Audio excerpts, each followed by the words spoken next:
Alrighty, welcome everyone. Hello, all mortals out there. It's been a while, but we are back. Hello, AJ Scream, aka Alyssa. She didn't get okay. Hey, what's up, Petite Sweets? AKA Julie. Great. I'm doing great, and we have a fascinating podcast today for everyone in planning. Oh yeah, this is gonna be a real doozy. This is definitely gonna be a lot of fun. I know we've been doing some really we've done everything from creepy to absolutely dastardly, and we are still in Japan. So but today's I guess is pretty much a doozy. This is kind of we're going very old fashioned for this Yeah, old yeah, fashioned legend. definitely a more classic tale than what you would have thought. I know we've been going all sorts of creepiness of all of these fantasy, fictional, very intricate stuff. But today, I think we lay low with the classics, and I think it couldn't be better. So, I hand the baton to Alyssa. Yes, definitely welcome to any newcomers. If you're just now joining our podcast or just now finding out about us, yes, Mistresses Behind the Myth is indeed where we give the voice to our mistresses of history, our women of history, or our women of legend. Definitely, we highlight a lot of female counterparts, very interesting stories every other week. Usually every other week. So Yeah. sorry we've been gone. We have missed you guys so much, but definitely we get into anything. We do stories from all around the world, and we're always willing to take recommendations. So of course, if you are new or if you are coming back, welcome back, Mortal. We missed you, but always feel free to give us some of your suggestions. Let us know what you think, some things that you like about the podcast, some of your favorite parts, or even feel free to give us a story if you've heard some or you have one from your specific culture that you would love to share with us. We would love to cover the story. We're always looking for new stories, and it's always very fun to get suggestions from people. Oh yeah, definitely. We love to hear what you guys want. We love audience suggestion, and we always give a shout out if we are choosing a story from an audience suggestion or request. So do send it in. If you guys don't want to send it into the message, you can DM us, me, Petite Sweet, or HH Scream. It will be fine. We love to hear from you guys, and I couldn't be happier that we have so much engagement over the past year that we've been doing Mistresses. Oh yes, we have loved it. Loved seeing the numbers go up. Loved hearing all the suggestions. It is amazing. Um, so yeah, I'm gonna go ahead and get it. We're gonna go ahead and get right into our story. I feel like this intro actually, now that I look at it, fits so much. If you guys don't know, where we live, actually, it's been raining a lot now. It's either been really muggy and hot, kind of swampy and like creepy looking, or it's Oh like yeah. very freezing and like frosty, and there's like a huge fog everywhere while it's just been raining nonstop. It's so crazy. I'm like, it's very creepy. It's very good for this kind of a story. Oh yeah, definitely. It's crazy where we live that it happened to be like this. And you guys who are probably in the West Coast have no idea what we're talking about, but trust us, it is a swamp out here. I've been bitten alive by mosquitoes. So yeah, I'm fine by the way, if you guys are wondering. So okay, I think this is a perfect story, so not gonna delay this any further. Go ahead, Alyssa. Oh, yes. Okay. So, welcome back, mortals. Ladies and gentlemen, you could have been anywhere in the world tonight, but you're here tonight with Petite Sweets and me. Tonight, we are hiking through the mountains of Nihon. Pack your bags and mind your manners. For where we go, there is no shelter except for those of your elders. In the dark curves and caves, she lives. Pay your respects to the sacred place, or it will be Yamauba's wrath that you face. Spare the rod and spoil the child. Yamaba's punishment will not be mild. She comes to set straight the young and the old. A word of caution, do not get bold. For in tattered rags, come face to face with Nihon's midnight with Nihon's midnight hag. On the punchline. Come on. Oh my god, I love it. But like, okay, so great. I love that. Seriously, I do love that. I know some of you guys do like our quirky intros. If you guys think it's too quirky, then oh well, we're still doing it. But I just really do love it and the way it just jumps straight in. So from the poster, you guys can already see that we're talking about a very we're talking about like a very specific kind of I would say yokai this evening. And even though we've been speaking about several yokais of the week, I think there's none like this one that we're about to speak of. And her name is Yamaba. Right, right. Alyssa, did I get that pronunciation right? Sorry Yeah, about you got it. You got it. Yamaba. Yamaba. Sorry, guys. You guys have to be very, very generous with our pronunciation because at the end of the day, I can't pronounce to save my life. So that's that. Not going to change myself for anyone. So we're just going to go ahead with that.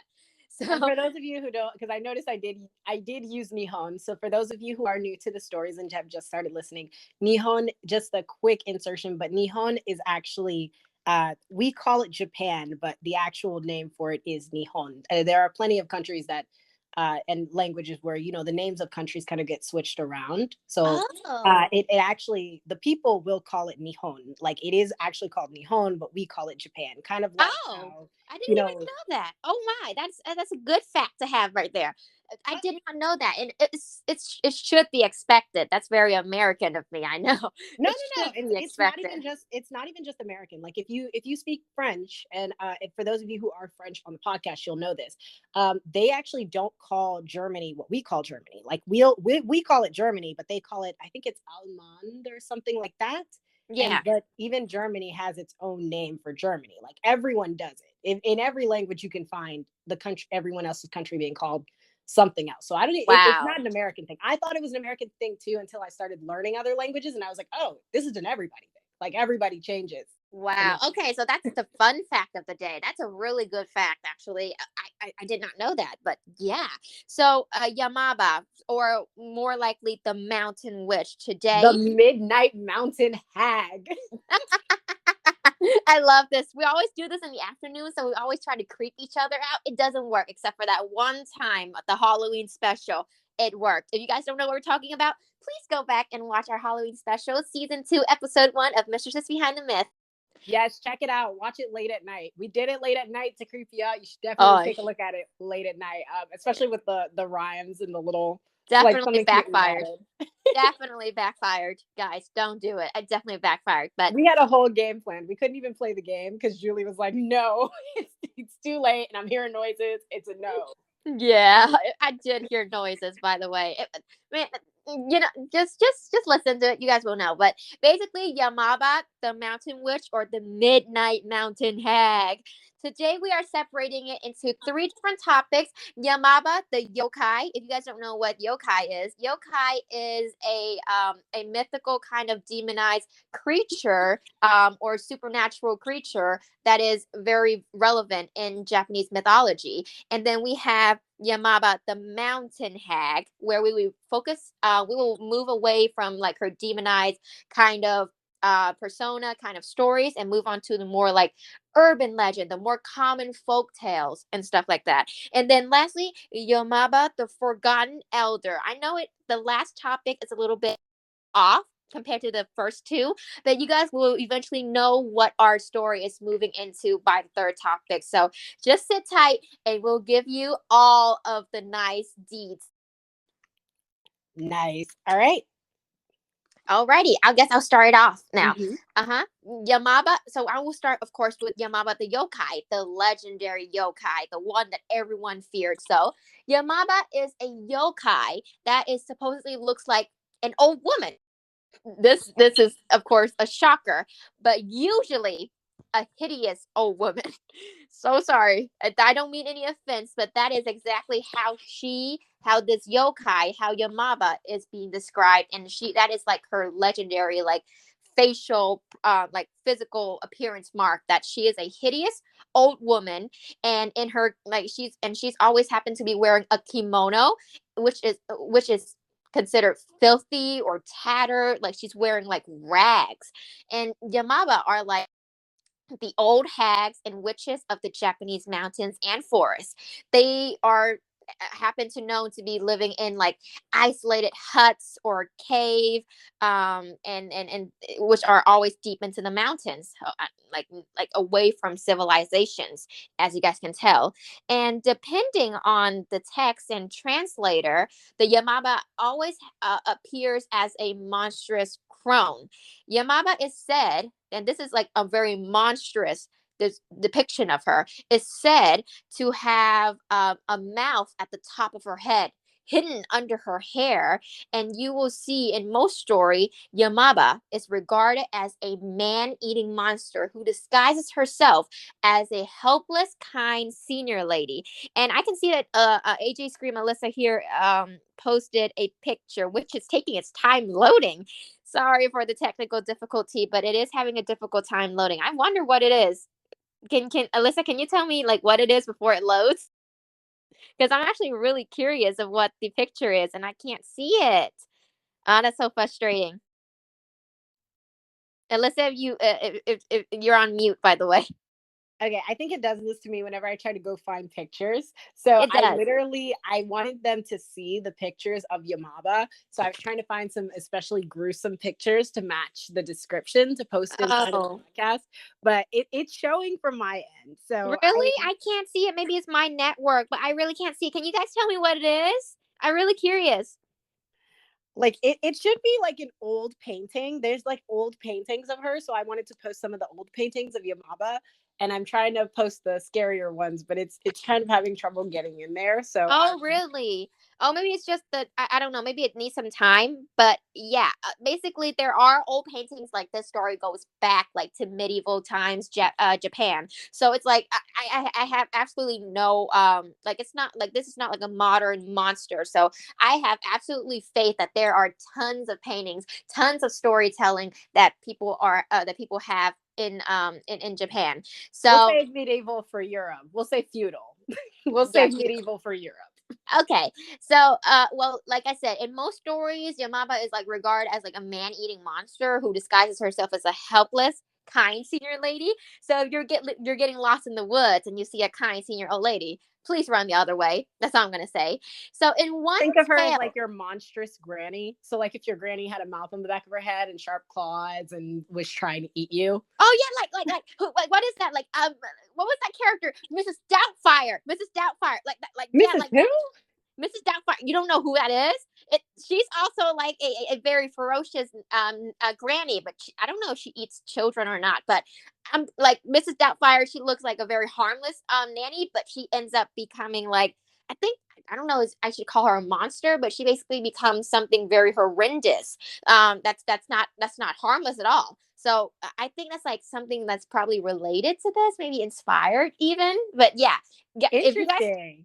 She yeah, if gives you me guys like more like Baba Yaga vibes. Like I'm getting like Japanese yeah. Baba Yaga from her. Or like if you're going like American, like that's I thought like maybe like the old lady who lives in the gingerbread house, like Hansel and Gretel type. Hansel and Gretel, yes. It's kind of like those things where something appeared very harmless, very kind, very like, helping. And then it turns out to be something very monstrous on the inside. And it's like, oh, that's one of like the classic tales. So I'm saying when I say this is like a classic tale, I really do mean and so, and actually, this I found like a series of different tale where she is very much described as this very ferocious monster. So, in one tale, it says that there was this mother. She's happened to be pregnant, and she's traveling to her village.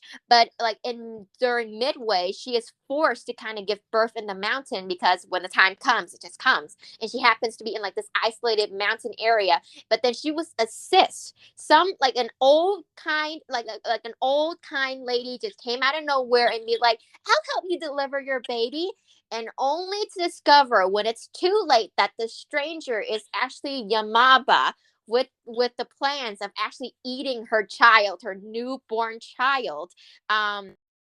At the helpless Kentaro. And I know that there are multiple stories regarding this hero. This Kentaro is a Japanese folklore hero, and there are some stories that says that this woman wanted to eat Kentaro, but there's actually another story, same myth, different outcome, I guess. In another story, the yokai Yamauba actually raises like the woman who gave birth to Kentaro. His mother died, and then the yokai Yamauba actually adopted the orphan hero Kentaro. And the story goes that Kentaro was a boy who was abandoned by his mother, or his mother died during labor. And so it depends on the version that you listen to or you read. And that he met Yamauba, and the latter, instead of devouring him, she took him under her wing and raised him as her own child. So not all stories about her are always like demonizing or man eating, but most of them are. I guess depending on which translation you get your hands on or which story you read, you heard. And that's what myth is all about. It's about, one person hearing something, they tell it to another person, the story changed a little bit. And then there was also tales where men who are stalking ox or fishes for delivery, and they encountered the Yamauba and got chased by them. As well as there is like a tale where someone who was chased by the Yamauba and would climb on like a chain that just appeared out of nowhere, maybe like a helping act from the god to help them flee. And when the Yamauba tried to chase them down by climbing the chain as well, she fell to her death. And in like a field of buckwheat, like again, this is another very specific tale where people get chased by them and would actually get helped from maybe like a more enlightening deities, if I would say so myself. So in those stories, of course, Yamauba is described as a very demonic figure. On the other hand, of course, there were tales such as Yamauba being more of like a helpful kind of supernatural creature than an actual like yokai. There is a story where two sisters was out gathering fruits and they met like a Yamauba in like a form of like an old lady who gave like treasure to the older, kinder sister, who was tormented by her stepmother. Basically, she was like the godmother in a Cinderella story, and then she gave misfortune to the ill-mannered younger stepsister. So in the story, it is regarded as Yamauba as like more of like this, I wouldn't say a goddess, but more of like an enlightening deity where she is actually there to give good health, or she's there to actually help someone in need. So there is actually a lot of tales where Yamauba would give a human like good fortune, depending on the region and depending on the myth you listen to. Of course, there's like legends where that a house was possessed by Yamauba. They worshiped Yamauba and they would quickly gain wealth and fortune. And some families actually have defined Yamauba as a protective goddess. A mother figure monster and like a beautiful and a good witch Yeah. that brings So good fortune. I'm gonna hop in on this point. So the points that you're seeing on our screen are, and this for Julie because you guys of course can't see our screen, but the points you're seeing under here, and it actually, funny enough, while you were going through the stories, she actually reminded me when you were talking about how she was kind of sometimes she was seen as a spirit that would help you or scare like evildoers away. She actually reminded me a lot of another story I know about like a witch, and she kind of does the same thing except that she disguises herself as an old hag, but whenever she like touches you, if you're kind to her, she'll make like jewels and pearls fall out of your mouth. Whenever you speak, there'll be rubies and riches, but like the evil sister does something and like it'll be snakes and toads that fall out of your mouth if you're Oh, evil to her. yeah. Like, so I'm Yeah. like, I want to definitely post some of these legends that I'm like, Like, maybe they came from yeah. Japan. Maybe someone heard this story and wrote their own. Like, Like, you I guys see like very two very split versions of this story, right? Some regard her as like this man-eating monster, and then some other story regard her as this like fairy godmother, except this time she actually punished the evil. So in some way, shape, or form, these mythological characters, they do switch roles all around depending on really where you are, like which region are you in, which place are you in, and how the myth runs in that area.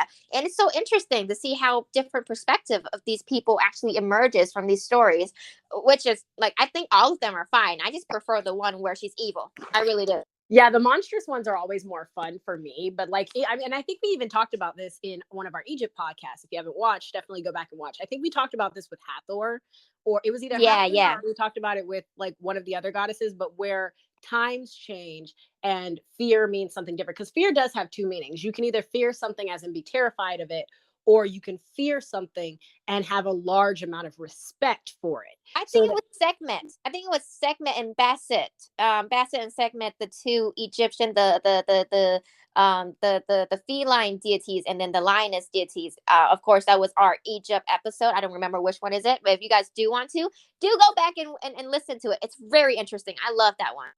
Yeah, it is so much fun. Oh my goodness, I remember we had so much fun doing that one. But the point I'm trying to make with that is basically that, over time people's view of things changes depending on what they need in that time. If we're going through war, we need a warrior. We need something that frightens others more than it frightens us, and so the fear turns into a respect. That's probably when you see Yamaba being depicted as she's a spirit. She helps those of us who respect her, those of us who understand the ways of old Japan or old Nihon. Or Yeah. there might be other times where in times of peace where it's used more as a, be careful, eat all your veggies or your mama's gonna get you, she's gonna punish the children of Nihon if you don't do this.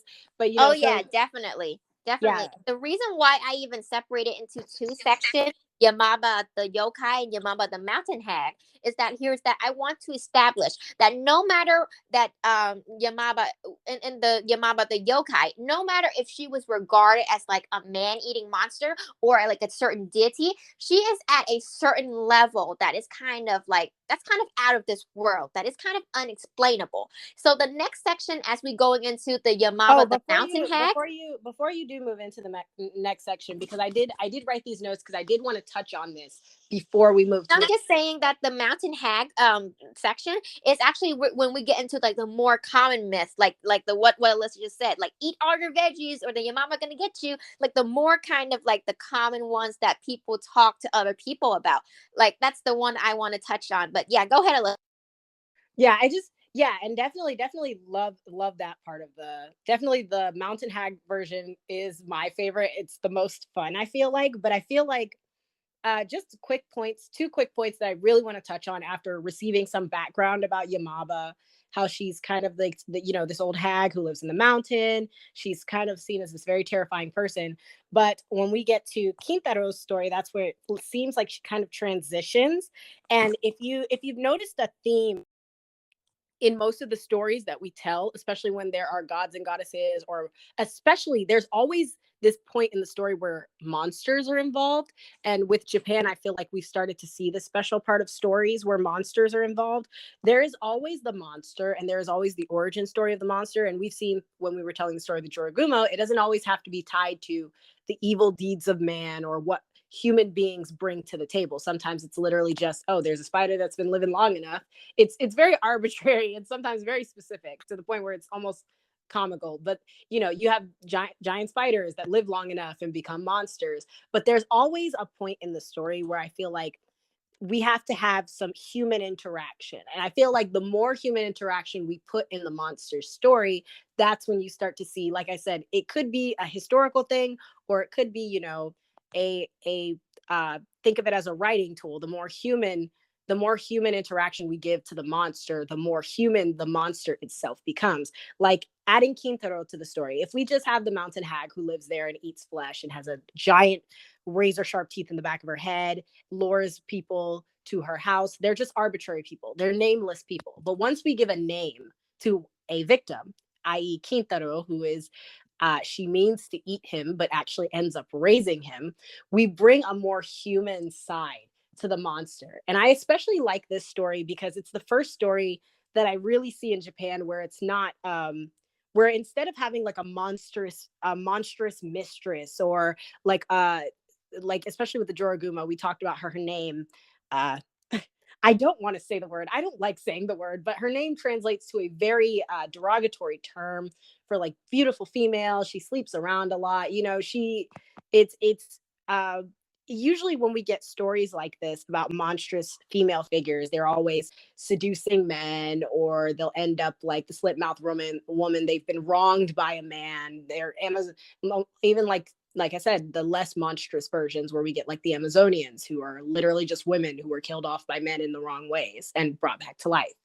But I love that in this one we get a monstrous mother figure. She doesn't have to be seducing a man. She doesn't have to be killed by her husband. She's literally just an old woman, lived a normal life. And we'll get more into that when we get into the Mountain Hag Oh yeah, version oh of her. yeah, You'll see more of what we're talking about. But I just like that for once it's not about how she seduces a man. It's oh a yeah. very interesting take on she's a more of a mother figure. And that's actually one of the pictures I posted. I have one the most recent picture I have in the group chat right now is literally just a picture of Yamauba basically grooming Kintaro and grooming her son. You can see him acting a little bit playful, more like a child. And actually, she actually licks a part of his hair, which I think it's kind of creepy because it shows the thin line between the human side of her that's like, let me raise this child, and the monster side of her that's like, oh, he looks good enough to eat. So Oh yeah, I that find that is interesting. something we need to really touch on. But yeah, this is one of those stories where it's kind of different and special, and in the sense that it's talking about a real social situation in this world, and that it doesn't borderline just give just making women into like the idea of a male gaze, is that it doesn't sexualize women. That's all I really want to say about that, for real. Yeah, So of it gives course, a different view of women in the story, which I like. I think it's very interesting. yeah. So of course, when we move on into like Yamauba, the Mountain Hag, we are going into more of the common myths about Yamauba. We're talking about something that you hear in the society, you hear in a community, and that everyone knows about it. Everyone knows it's like everyone knows about the boogeyman or something like that. It's kind of those things where and Yamauba, she is regarded as like a mountain hag because they're described Yamaubas, they're described as older women with very ungodly appearance, and they live in mountains. So there goes the name, the Mountain Hags. So what Yamabas are is that they were once human but became corrupted and transformed into monster. Hence the yokai name, the yokai categorized is that they transform into monster. They were once human, but then they transform into something very out of this world. And some Yamabas sport horns or fangs, but most often Yamaba just look like an ordinary kind old ladies with no sign of their evil nature until they attack. So Yamaba live alone in huts by the roads or mountains, woods, where they occasionally offer weary travelers shelter, food, a place to sleep. Like, oh, you're coming from so far away, sleep at my place, take my food, it'll be okay, leave in the morning. But they usually don't leave in the morning, and usually when late at night, when their guests are fast asleep, Yamabas transform back into their true shape, which is an ugly old demonic witch. I apologize again. This is not my description. Thus revealed, they try to catch and eat their guests, and often using powerful magic. So Yamabas actually possess powerful magic where they would kind of catch their prey and eat them very monstrously. And Yamabas is usually very clever woman who has a habit of offering like lost travelers, especially men for some reason, before luring them into her hut, only to devour them. So they're always kind of, just looking out for prey. So whoever's like in the forest, so if you're lost in the forest, don't talk to anyone. If you see an old woman, run. So she uses like these strategies to kind of trick her victim, either by charming them or pretending to be like very helpless, a very like nice old lady, like how could I do anything to you? I'm just a helpless old woman kind of card, helping them finding their way back to like where they were lost. And once the travelers are like confident, like she's harmless, she strikes. She wouldn't hesitate to just go ahead and eat them, devour them alive. And of course, depending on like the sources, some says that Yamabas are dressed in like ripped red kimono, like she has long, shaggy white hair that transform into snakes sometimes. And I'm thinking maybe like a Medusa influence here, I maybe. was just about to say, I was like, I sense a Medusa reference. Yeah, Someone tried to sneak there are Greco mythology into they're this. yeah they are actually like they're actually referenced on some of the texts that I have read. Like some of the reference actually said that, oh, not only like her hair can transform to snakes, that they can actually like she can use her power to like control her hair to do whatever she wants. Like she can catch someone with her hair, like she can tie them up, she can actually lift someone with her hair. Like that's a very specific hair reference. So that's, I'm like, oh, wait, that's like a whole Medusa reference. Okay, The okay. I give the snakes as a Medusa reference because, like, honestly, And personally, me, I don't know about you, but if I ever saw somebody with snakes in their hair, I don't think I would be afraid. I'd just be wondering, like, sis, how do you style that? Like, I'd want Girl, to touch them. I'd be so enamored. Like, it was made girl, into such a big deal. Like, oh, you'll turn to stone if you look at her. Like, hair of snakes is so ugly. But I'm like, honestly, I thought the rest of her was probably supposed to be uglier. The hair of snakes would just fascinate me. now I think the first question you should be asking is how did she get hair in her snake? Snake in her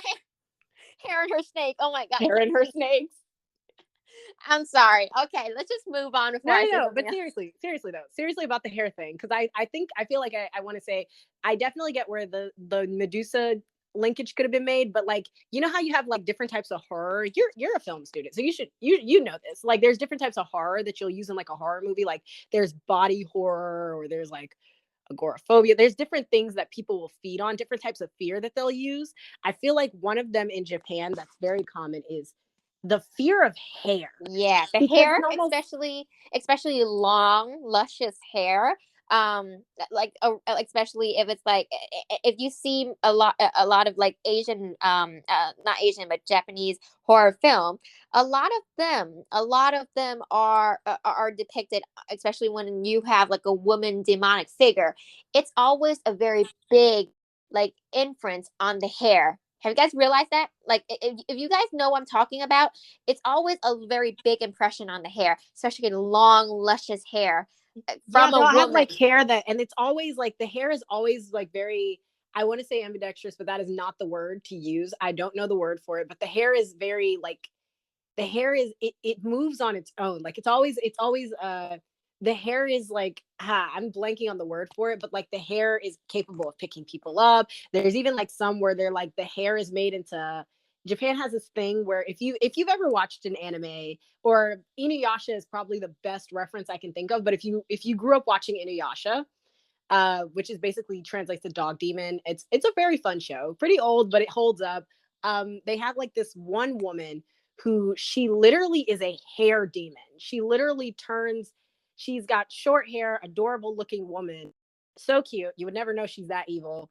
But she literally has hair this power of hair, and she literally kills people and collects their skulls. She treats them like they're her babies. Like it's very creepy and fun, but she has like skulls full of hair, and she uses the hair as a weapon. Like she uses it to grab things, to choke you out, and she even will use it to cut you. Like there's a lot of, if you've seen a lot of Japanese movies, or even like I said anime, you'll notice there's always the one character who's got like this, they've got like wire. It's almost like a wire, and it's, you would think wires and strings are not that dangerous, but they'll be so like skinny and precise that they can actually cut you and slice you to pieces. So the hair woman actually used the hair as actual, she would build like webs out of the hair, out of strings of the hair, and it's so like tough that it actually cuts through your body. It's like cutting I somebody with a wire. It's very scary. So I find Yeah, it is. very I can interesting. see it. I can see that the Japanese people actually do this, and like in the Japanese horror genre, that inference on hair is a very big thing. And I don't know what's about, but it's working. It's definitely working. For anyone who's a horror fan, you definitely know what I'm talking about. For you guys who don't, check out Alyssa's recommendation. You might be surprised. And going back to this, so like I said, depending on the source, like they have all sorts of description that's really like very like all these physical description of how she's appeared to be like a withered, grimy skin woman. She has like a mouth on her skull, a second mouth on her skull, and in some legend it says that her blood is not even red, it's yellow. So you can see a lot of different abbreviations of her. And I'm thinking, just when I hear this, I'm just thinking like there must be a lot of mouth to mouth storytelling and gossiping to be able to have this much like variety of description for this one woman and how demonic she can be. Well, you want the story to be, recognizable to everyone, and of course, like everyone, back then, especially if you didn't really have your phone or anything really else to do, and I mean, honestly, if we're being honest, that's really what we use our phones for nowadays, for entertainment. YouTube Shorts, TikToks. If you notice, they're all people telling stories. They're of course not usually about monsters and things like that, or sometimes they even are, but they're people telling their stories. people get entertainment about that, and everyone always wants to have the biggest and the baddest story, the most fun, especially if you're telling children. They we don't have very tight attention spans, so the bigger, the scarier the monster, the better, the more you've got my attention. And actually, fun fact, I just realized this while looking up the hair woman. I promise you can continue after this, but I just thought you would want to know is that you described Yamauba, and I never saw this description of Yamauba until you took the notes. You described Yamauba as having, I just remember the mouth in the back of her head. But when I looked up Japanese hair demon, like a separate demon, it actually depicts the Japanese hair demon with a gigantic mouth in the back of a woman's head. Oi, oi, the connection we made. Oh my gosh. It might have actually been the same monster. That's what's crazy is the origin stories are different, but it might have actually been the same monster at one time. We might have a Hathor. It might be even inspired by that monster, because we have a lot of inspired media nowadays based on mythological characters. I mean, Black Panther segment. Please, guys, come on, see, like it's one of those things where I can never get over is that there's stories that are here for thousands of years, and now that you guys are blowing up using media and giving it no credits, come on now.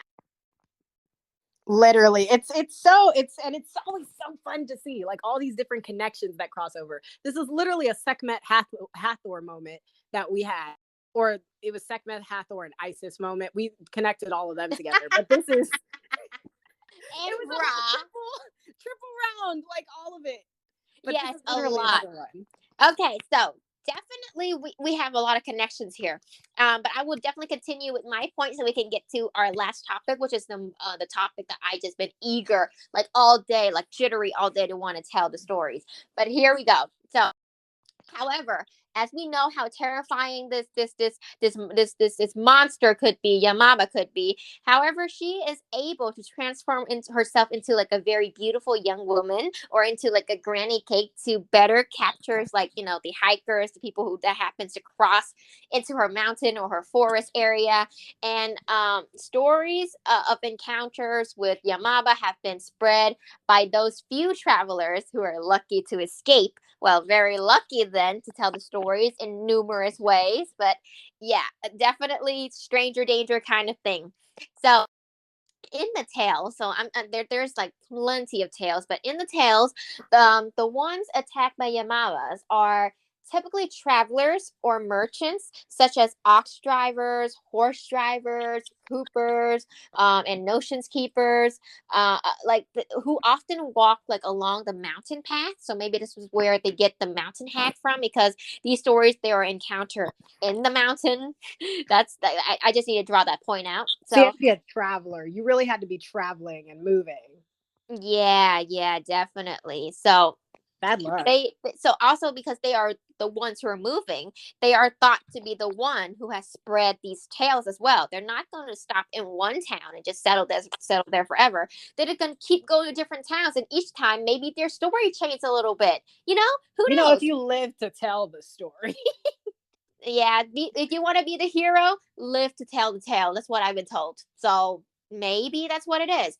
But it almost makes me want to respect the heroes a little bit more. I'm more of a villains person, but I respect the heroes for that. You actually got to survive to tell.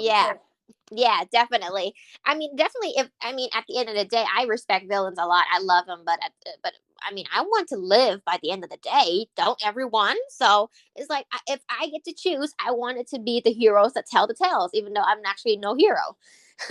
So these tales, like Alyssa said, were then passed like along for generations until they came to be told as bedtime stories to like children. It's like, be good or the Yamauba will come and get you. Eat your vegetable. Don't you dare touch that candy. The Yamauba had it. Like, like they'll come back for you and stuff like that. It becomes so common that after people has been talking about it, it's no longer like one of those very much feared creatures, but it's actually something so common that you use every single day as like a curse, or like, like cover up your nose, or Jack Frost gonna get you. It's become one of those very, very common rhyme that you just say without even regarding as much to it. So, I mean, as a common figure in like Japanese stories, because the Yamauba got so common and they're so successful in scaring so many children. In the Japanese culture, parents actually uses the witch name to dissuade their little one from straying, like come home after school or the Yamauba gonna get you, stuff like that. And Alyssa doesn't want me to call it medieval Japanese, Japan. Because it would be feudal Japan. Well, at least that's the name I've heard to refer to like old Japan usually. I would call it old Japan or feudal Japan. So Maybe I feudal watched too much Japan, Japanese. so feudal Japan literature actually compares the Yamauba to a female demon. In a way, she's so close, but at the same time is very demonic as well. In separate ways. That's why I wanted to have two separate sections. A portrayal of the Yamauba during the feudal period is predominantly a witch-like white-haired hag woman, but by the end of the 17th century, the Yamauba actually had come to be considered the mother of Kintaro, a legendary child with like very superpower out this world strength. And that's where, like, Alyssa's picture comes into play, like, oh, she's so nurturing and a mother, like, I want to nurture this child because it's the human part of me. But then the not so human part of me is like, this child looks very tasty as well. So this is when, like, the 17th century is when, like, the Yamauba is kind of morphing from that monster to a more human-like quality character. And then eventually, by the 18th century, with the help of like a lot of favorable depictions of the Yamauba in public, in like puppets play, like the kabuki plays, she is portrayed as a like an alluring, beautiful woman who dotes on her son, like a very much more nurturing kind of image. That's a total transition over the 2 centuries, that she has form from like this old witch hag that lives in the mountain by herself to this beautiful, alluring woman who's like a nurturer. Like, like we can see the amount of changes that mythological character has over time. And I want Alyssa to touch on this. I want Alyssa to touch because she made a really good point. Is that like what does it mean to be like a yokai in Japan? Like anyone can become a yokai. So why is that the case? And so why are we regarding to all of these yokais as if they are not like they're one person and not individuals? And I think Alyssa made a really good point with this. So if Alyssa, you can take over, that would be great. But yeah, definitely want to touch on what it means to be a yokai in Japan. And I love that you mentioned that she's also featured in kabuki plays. I will also look for a picture of that when we move to the next section. But because I love kabuki plays, and I remember we actually did some in theater when I was younger, and so I loved that. That was so much fun. But what it means to be a yokai in Japan.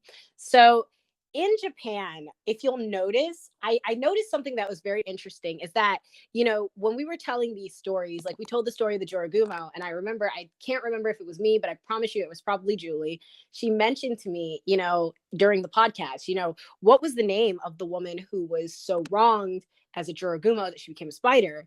And I tried looking and realized that I couldn't find a name for her.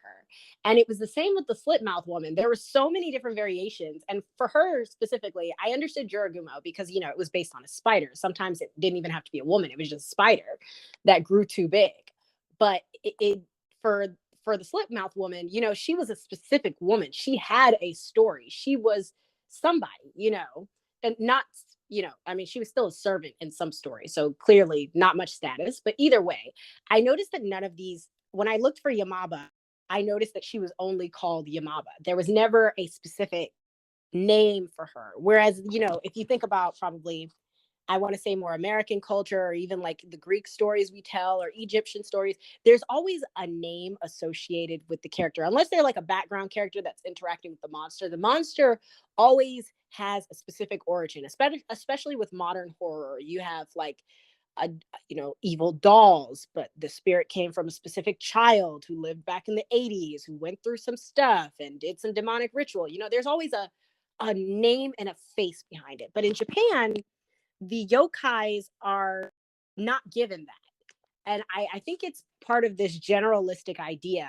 that, and this is just a theory, I'm going to call it the I think I called it the I'm pretty sure we called it the generalistic origins story theory. That's not an actual theory, or I don't think it is, but it's what I'm going to choose to call it.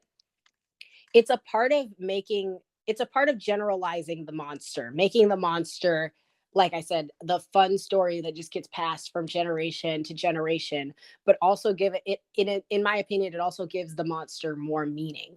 The more general it is, the more representative, the more broad the reaches of what it can be representative of. It can mean stranger danger, it can mean respect your elders, much like the Yamauba tale, pay your respects to your elders, don't leave them where they're not supposed to be, and maybe they won't turn into old hags that eat you.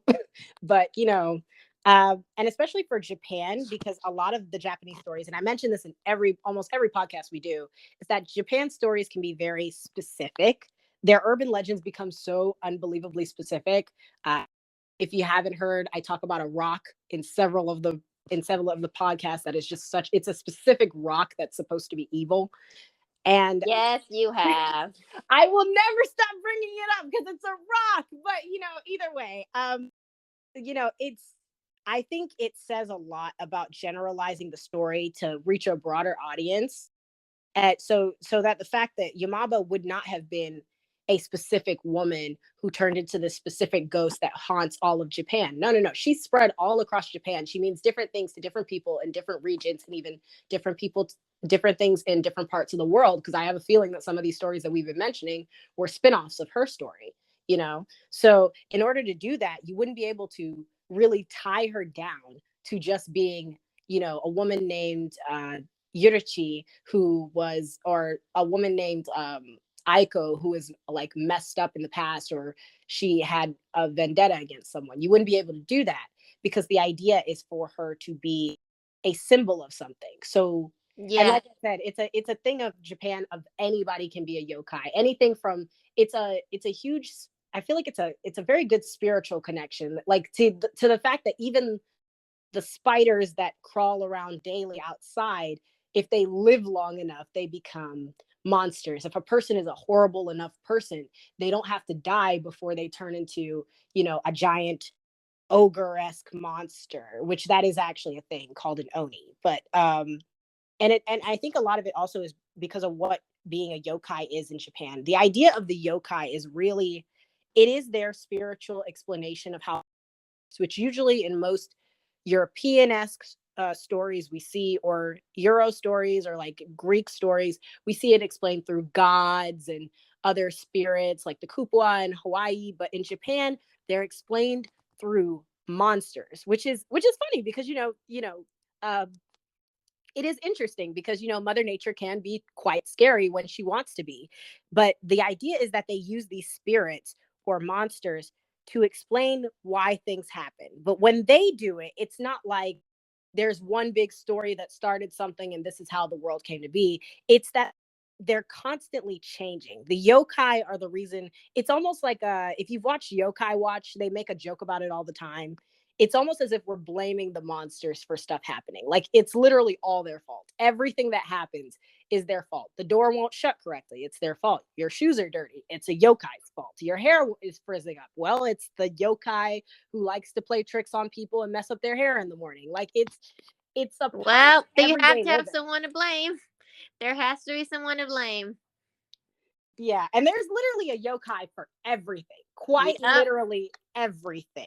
It means something to everyone, and that's why I guess the individuality of it, it's just very non-existent. I bet, like, it's just something that, like I said, these myths come in so many variation that it doesn't even really do much, that even if you slap a name on it, because they exist all over the place, all over your community, anywhere relevant to anyone, which I guess it's very different and out of this world. Very, I guess it's an individual quality for Japan in general, but for these monster, no. So, if after all of that, I do want to touch on my favorite topic of the day, Yamaba, the Forgotten Elder, because this is really all I want to talk about the entire day. Oh my Our gosh, last yes, I topic, love this section. I love this topic because it boils down to the one topic, the one general idea that we want to address is that um, sometimes Yamaba are actually created when young women are accused of crimes or wicked deeds and they are forced to flee into the wilderness to live in exile. And these women will transform gradually over many years into mountain witches. In some case, their origin can be explained by old customs from times to times, but they're most likely going to be famine or economic hardships, but each one of them have a different story. So when Alyssa talked about, like, the idea of individuality of yokais or non-existence, it's because they are, because everyone has a different story, and anyone can become a yokai if you ended up in the same shitty situation or different shitty situation. You are going to be a yokai. And so there are some very disturbing stories that I find behind the idea of how the Yamaba was made up, because there are times in ancient Japan when it became impossible to feed everyone in the family. They sometimes have to make a choice. I'm not sure, is it a hard choice or it's just a choice. And the choice is to remove one member of the family so that the rest can survive. And the often sacrificial lamb that is chosen would be either the newly born babies, or the more prominent choice is the elderly, the senior people in your family. So let's just say hypothetically that you're in a very, very bad situation right now, like not even like not American bad, but like third Yeah. world country bad situation, and your family is really not in a good place, and they lack food, they lack water, they lack shelter. Well, I mean, that's perfectly capable of happening in the U.S. There are plenty of people who are suffering in the U.S. I will say we have more programs probably to help out, but Yeah, but we're speaking like, like I want ancient to say Japan, old time. Let's say old time. very old time. Old time You're struggle. suffering a lot, and your family is struggling, and you come up with like the conclusion of abandoning maybe your grandfather or your grandmother, and they would leave like their elderly mothers, fathers, deep in the wood, and left them there to kind of die. And usually they probably abandon the woman, the older women, because women are not necessarily like breadwinners in these ancient civilization. They're not breadwinners, they're homemakers. So when you're old and you're not capable of keeping up the home anymore, you're rendered useless. So Dang. they're left in the woods to die. When push come to shove and they need to get rid of someone, they get rid of the elder woman. And it's either out of rage or desperation that these elder women who are left in the woods to die, they transform into these horrible monster that feeds on human and practice black magic. And that's really the deepest origin you can find of a yokai. That's just horrible. Usually someone who can be, yeah, and it's usually someone who has been wronged in such a bad way. And in this play, I feel like, and I want to stick with the old woman who's usually forgotten. It's usually in a way like this, you feel like you've been wronged. I tell you one day, I imagine me just coming to you one day, you are literally the grandmother or grandfather, but in this case, we're sticking with grandmother to my kids. And I am telling you, we don't have enough food. We don't have enough of a home. There's war going on outside. You've lived your life.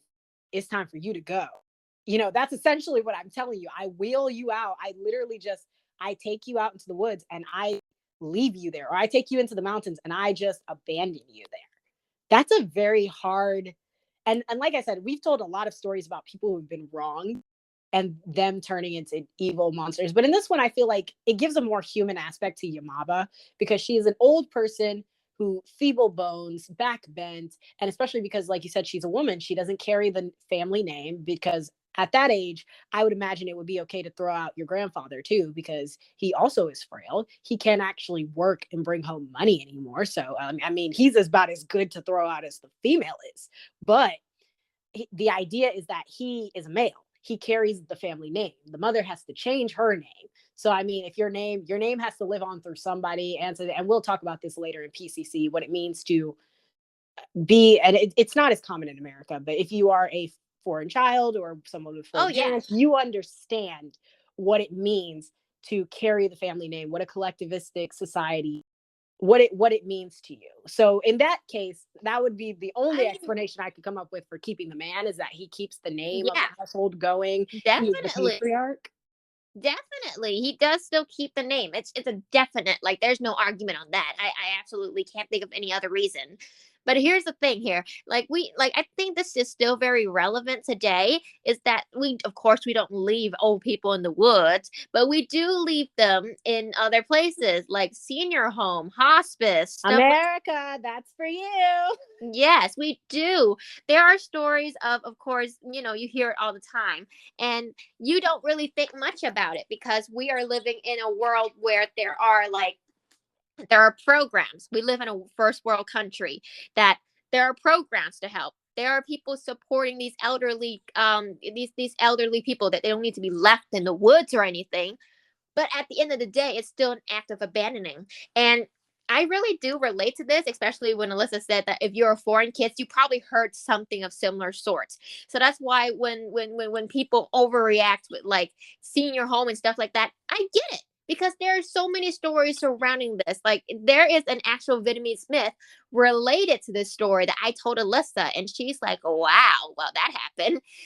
But the Vietnamese story, I will Oh tell it yes, to I you love this story. Please tell it. in summary. I'm just going to put it in very short words, is that this story isn't gruesome or anything, but it hits very close to home. Is that there is actually a story about a family of three living on the village side of Vietnam, and this is time when it's like really old, when it's actually like what Alyssa said, really, there's not enough food to feed, there's not enough water, our house is titter tatter, there's a war going on outside, and this family of three lives an elder grandfather, a father, and a little boy. So three generation. You guys can see that. Three separate generation. And one day, the young boy, he was just kind of diddly dallying, and he saw his father preparing a wagon. And he asked his father, like, what's the wagon for? And the father said, this wagon is for your grandfather. I'm prepping it so that I can take your grandfather into the woods or the mountains tomorrow and leave him there to die, because life is just getting harder.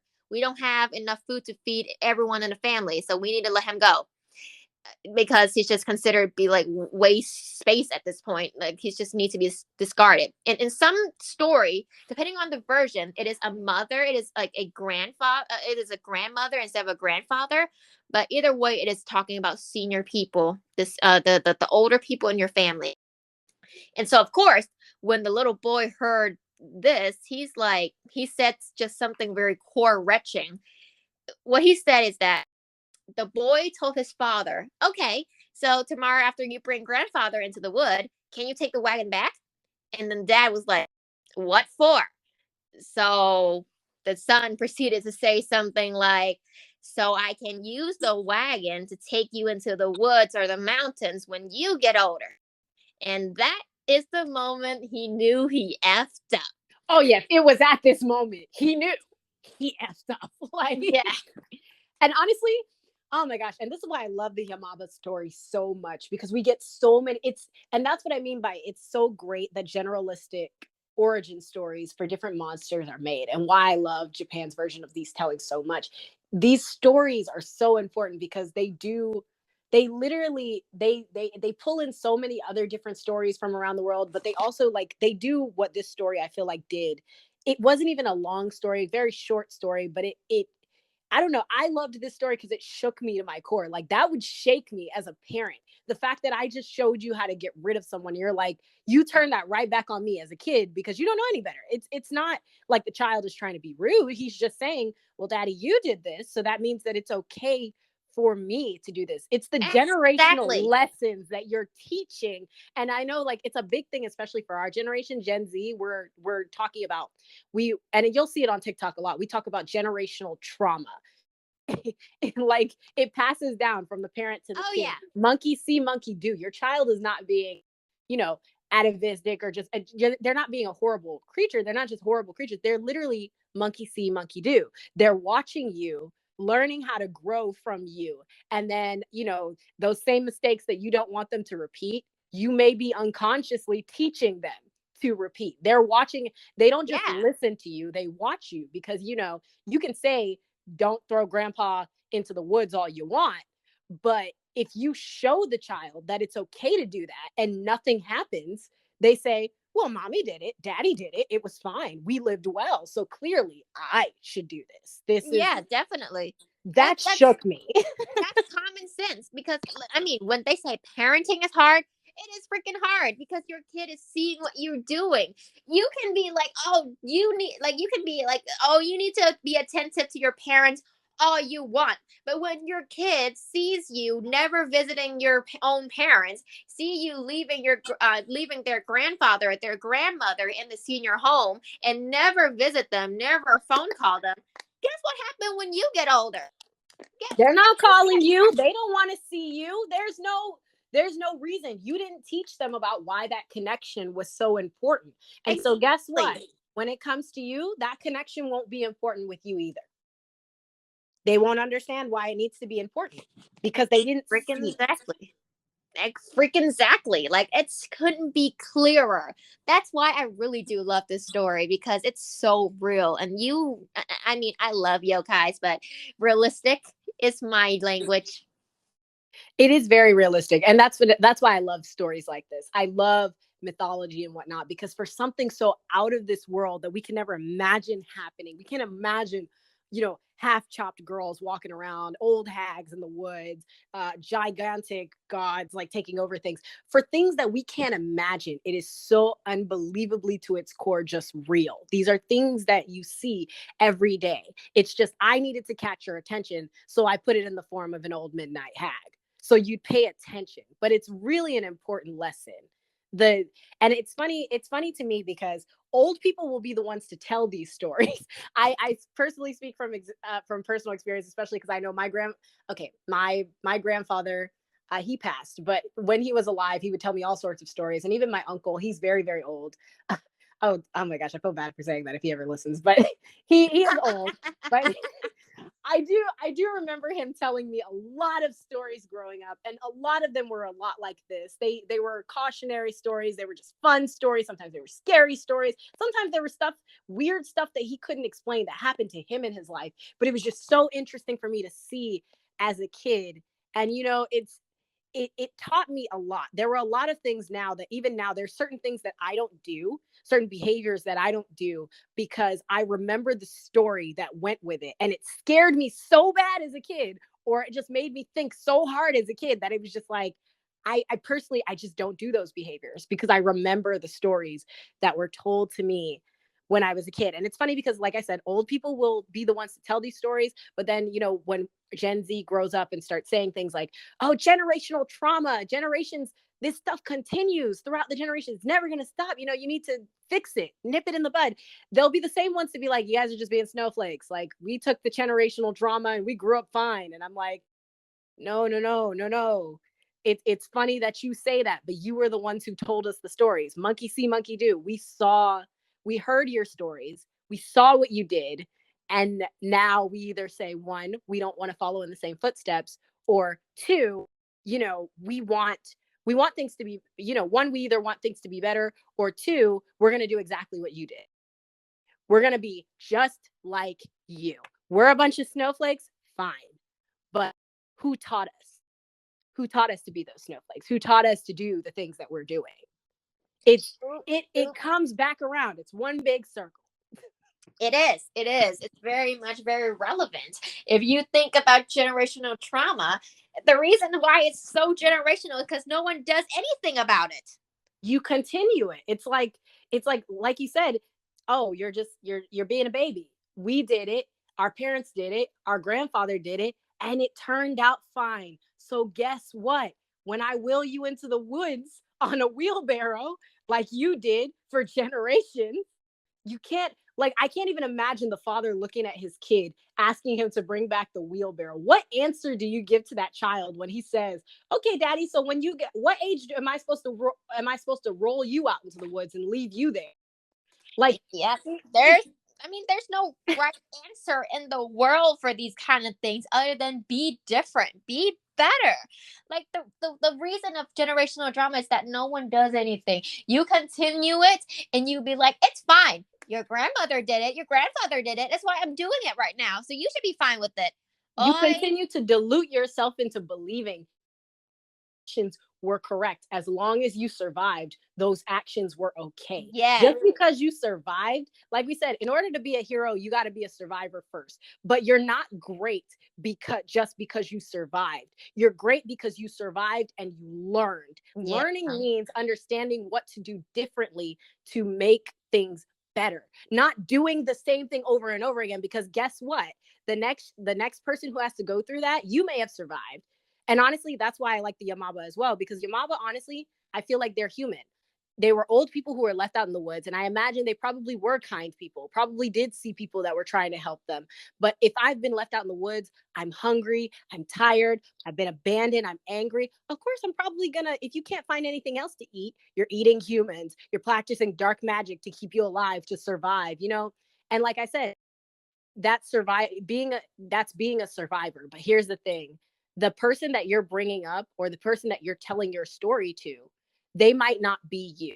They're definitely not going to be you. They're an individual. They're not going to be you. So guess what? While you survived and you thought it was okay, the next person that you tell that story to might not be okay. They might not survive. And then what happens? Yep. Well, it's just one of those things that hits very close to home because all of these things we of course experience it on a very much lower level, but yeah, that's just how it is. And to wrap this all up, I would say that we move on to a very interesting section that I always kind of look forward to, is the Pop Culture Connect, brought to you specifically by AJ Scream. Oh yes. That's actually a perfect. This is actually, we kind of basically already started the Pop Culture Connect. Um Basically. yeah, we're just gonna, so we're definitely, because we are definitely like 15 minutes over time. And while this would make a perfect, oh my gosh, I almost feel like this would be I know you and Mena have a show as well. I love you guys' show because it always talks about such real problems plaguing us today. And I feel like this would be such a fun Oh yeah. topic. If you guys ever decide to talk about generational trauma and generational, this topic in general, I would love to hop on that, because this Well, is, we definitely are. We definitely are going to do that now.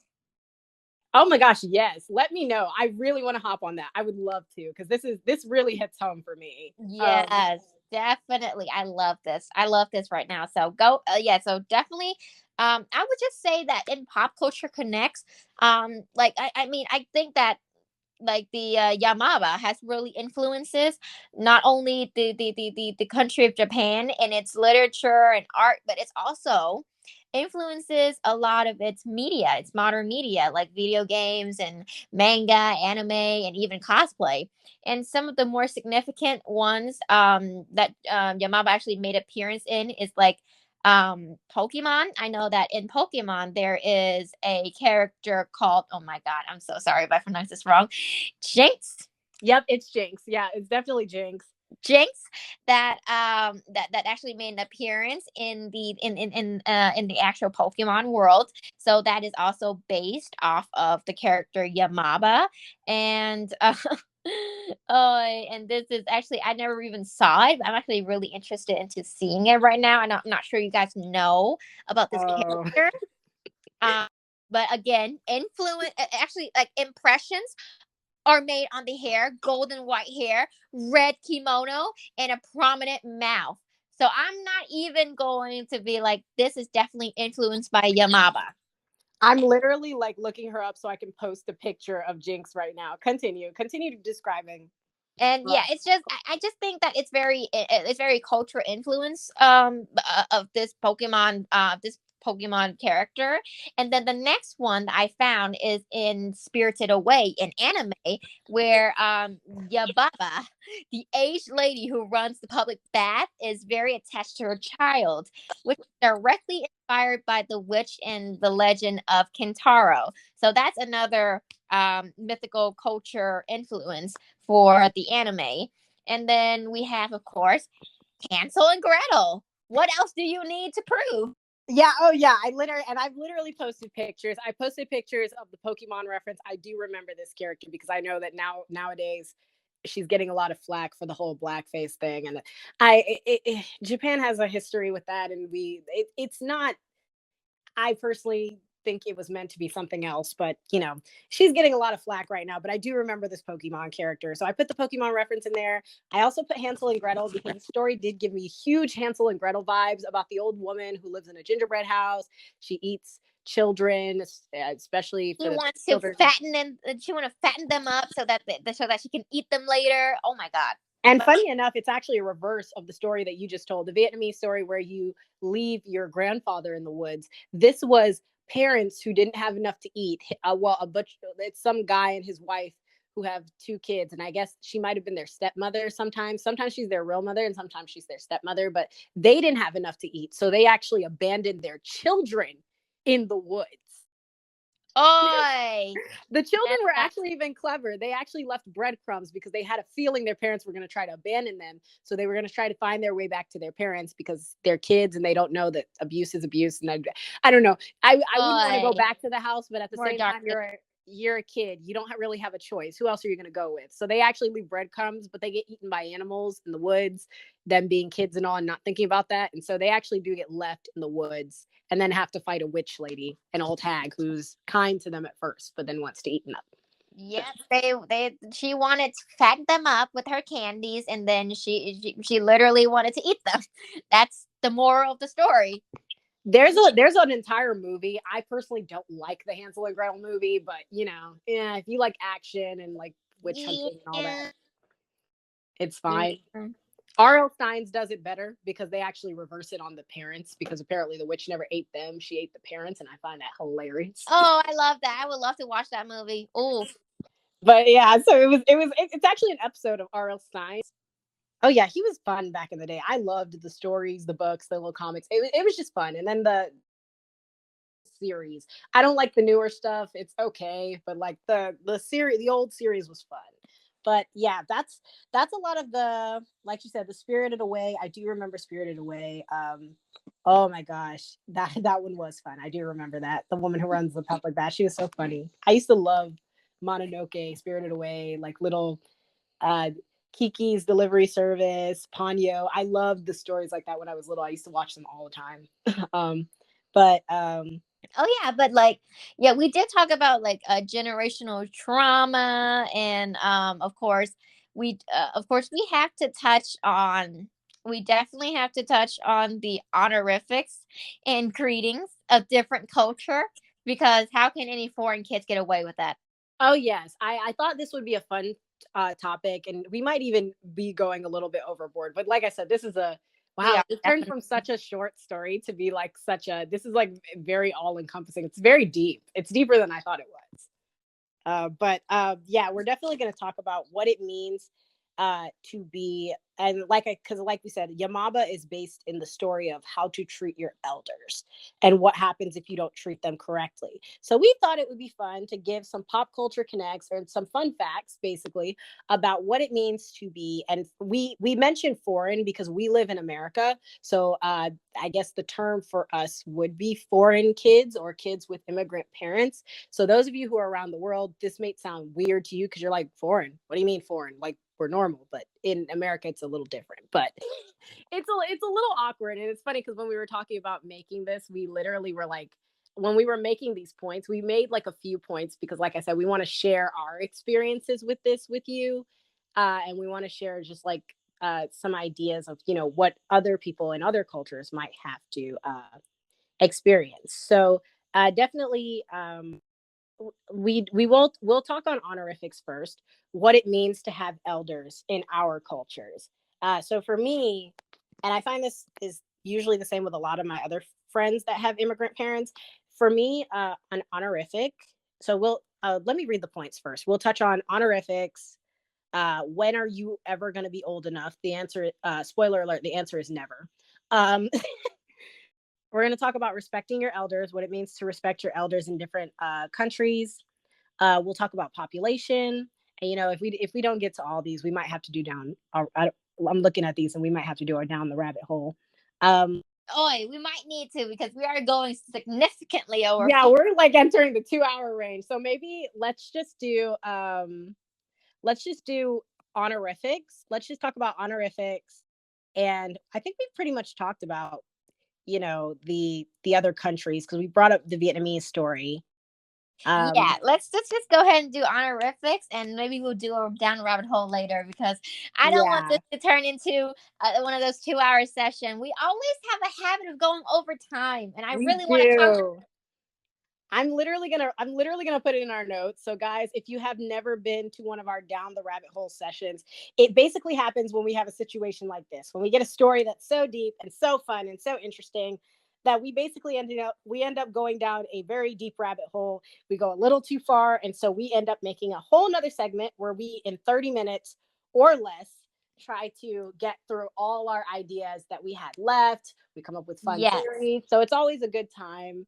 We haven't done one of those in a while, so we might do a down the rabbit hole episode. So I'm going to write that there, and we're just going to touch on honorifics. And then later we'll of course touch on more cultural things about Yes, elders. definitely. Definitely. So go, Alyssa. Yes. So for honorifics, so for my country specifically, in for Nigeria, I mentioned that I was born in America, but my parents are both born and raised in Nigeria. So where they're from, and it carries over to America in the community that we have here, the African community that we have here. Most of the honorifics usually consist of, I say the closest thing to an honorific I grew up to with when I was little was calling everybody auntie and uncle. Everybody was a cousin. If they were in your age range, they were usually your cousin. So I'd say probably anyone that's younger than you, um, like maybe anybody that's younger than you or maybe older than you by a year or two, maybe 3 or 4 years older than you was usually your cousin. And then of course, uh, and this is of course within the community. Like I'm not gonna call like my friends from Puerto Rico. I'm not gonna call her mom auntie because she's not Nigerian or African in any sense. But if I see another African person in America, I might, if I'm close to them or I'm talking to them a lot, or if they know my parents, I might call them auntie if it's a female, or uncle if it's an adult. Sometimes also you'll see the older women in their like 60s, 50s, like the really old women. You'll call them grandma essentially. Uh, Sometimes I've heard other people call them ma and then their name, or mama something. Basically, my mom, when she was younger, used to tell me about how she didn't really she didn't really want to call other people auntie because it was kind of weird for her, because it is very a little confusing when you're little and you have to call everyone auntie and uncle, because some people aren't necessarily your blood. They didn't marry into the family. They're not necessarily your family. They have whole different names, whole different last names. They're whole different other people, but you're still referring to them as family. So it can be a bit confusing, and my mom didn't really want to go along with that. She got into a bit of trouble for that, but she kind of worked around it by, like, she would have a friend named Chi Chi, and she would call Chi Chi's mom Ma Chi Chi, like the mother of Chi Chi, instead of calling her auntie, because like I said, it's kind of confusing if you're little, to the point where my parents, when I was growing up, because we wanted to understand, they kind of broke it down. And I think my grandmother would do this too. She would tell me uh the word inside, basically what it would translate to, I guess, is inside auntie, outside auntie.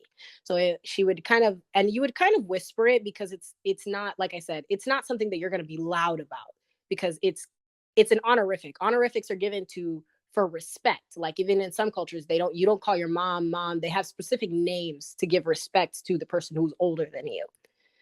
So it's not something like, oh, this is your inside auntie, this is your outside auntie. No, she would introduce me and say, this is auntie, this is uncle, this is cousin so and so, and And even with your cousins, if they were significantly older than you, you're not going to talk to them anyhow. They would even tell you stuff like if you spoke out of line or you said like a bad word or you tried to talk to them like they were your age or you get mad at them, they'll say, "Am I your mates?" They'll tell you, "Am I your mates?" Which basically is them asking you, like, "Am I your age?" Like, I'm not your age. You can't talk to me anyhow. You have to respect me because I'm older. So, of course, like I said, it's kind of spoken in hushed tones. They introduce them regularly, but then on the side, she would pull me aside and be like, "Okay." Like if I asked, I would be like, "Hey, is this person like blood?" They'll be like, "No, no, no. They're not blood. They're a family friend. This is outside auntie." So whenever I was told outside auntie, outside uncle, it meant they were just family friends or they were just in the community. When I was told inside auntie, inside uncle, it meant, oh, they're actually my blood. Like this is not, you do not cross that line. Like it's a different level of respect. But my parents would not have understood. They taught me that, but in their mind, I feel like it's not, they don't make the distinction. In my mind, I make the distinction as soon as I meet an auntie or uncle, which if I guess if I went back home, that would be very weird. They would look at me like I'm strange because, you know, they have a different sense of family, very collectivistic, very everyone is together. But I grew up in America, so I got a little bit of it, but there's still some parts of me that are like, okay, this is not actually my auntie, you know. I treat you differently because Yes, you're on a different level. understandable. Yeah, Understandable. I mean, I think anyone would have liked that if they weren't raised in that culture itself. It's kind of normal to do that if you are exposed to multiple culture at once, especially the idea of the Western culture is so different, and yeah, it's a whole down a rabbit hole thing. So I'm not going to elaborate on that, but yeah, we have so much, and I'm sorry we always go over time. It's become a thing that I really want to conquer nowadays, but it's still, I can't really control like the conversational tone. If it goes further, then it just goes further. There's no controlling it. yeah, and like I said, we didn't like. I don't even think we got to greetings yet, which I wanted you to do greetings because I figured in Vietnam there'd probably be. I know that you're not allowed to go like in the morning without saying good morning to somebody who's older than you. Like that's probably a no-no. But like I kind of wanted to hear some of the greetings you might have given. Because Well, I feel like mine is kind of toned down, but you grew up with the full of the culture. Like it's I mean, here's the thing that I mean, with the greetings, it is just as dense as anything else. There's greetings for your families. There's greetings for your for of course your aunties, your not so blood aunties, your not so blood uncles. There's a lot of it. So I mean, yes, we have grown up in a much more, I would say, a much traditional environment. But yeah, there's a lot to get through, and I really want to wrap this up. So yeah, yeah, we do. We're literally on the 2 hour mark, man.